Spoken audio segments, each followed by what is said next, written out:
also is going to require a major check writing campaign, and whether or not they're feeling they're up to that, we'll wait and see. Yeah, the whole Kalen DeBoer at Alabama, and I started to hear stuff, I mean, and it's not negative stuff. It's just, is he happy or is his family happy there? Yeah. Whether that's true or not, but it just kind of, those are the things that linger. And then I was told by somebody who talked about chaos in the offseason in college football.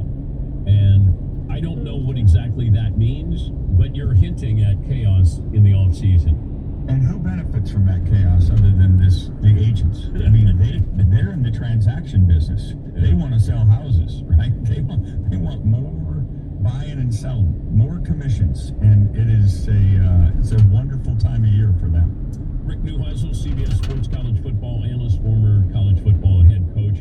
How does the committee kind of find a solution for the Notre Dame-Miami conundrum? Wow. Well, they keep them out of the same pool. That was a revelation that Hunter Yurachek gave us last week. They're not even being considered against each other. So when the committee starts to put these things together, they put 3 or 4 schools together in one deal, and now they start analytic conversations and all the different machinations that go into deciding which of those schools should be ranked 1 and which should be ranked 4. But if they're not in the same pool, they don't ever get that head-to-head conversation. So by virtue of the 70-7 victory over Syracuse, you could actually move Notre Dame up a spot this week, right? You could put them ahead of Oklahoma.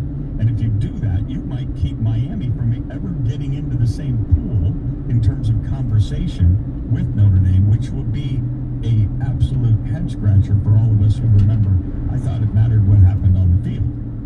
But it seems as if they're hell-bent to get Notre Dame in, and Notre Dame's playing well, which makes it easier for them, and Miami may never actually get considered along with Notre Dame, which would be absolutely ridiculous. Ohio State hasn't really been challenged during the regular season, and I don't know, when you have a team that's that good, but you get into the postseason, you're going to have those close games. Right? Learning how to win those close games, it feels like, we see this in March Madness.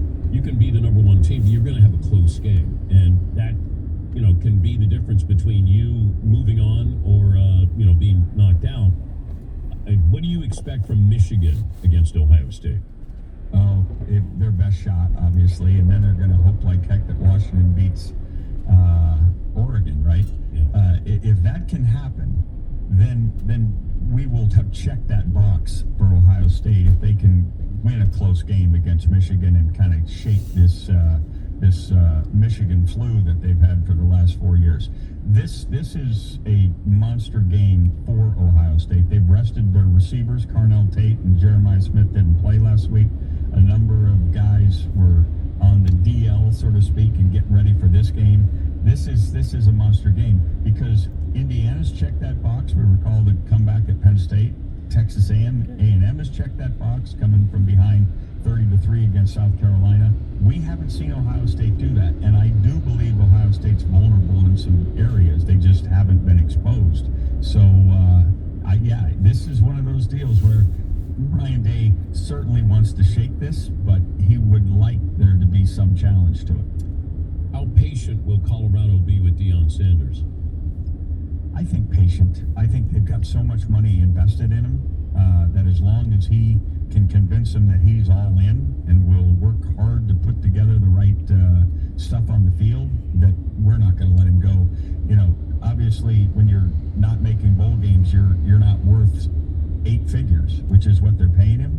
But the amount of attention that he brought to the program, they've got to at least play it out a few more years to see if he can actually get this recruiting thing down.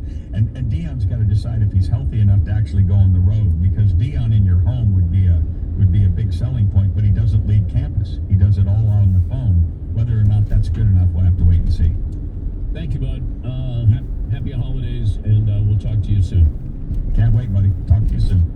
Rick Neuheisel, CBS Sports, former college football coach as well.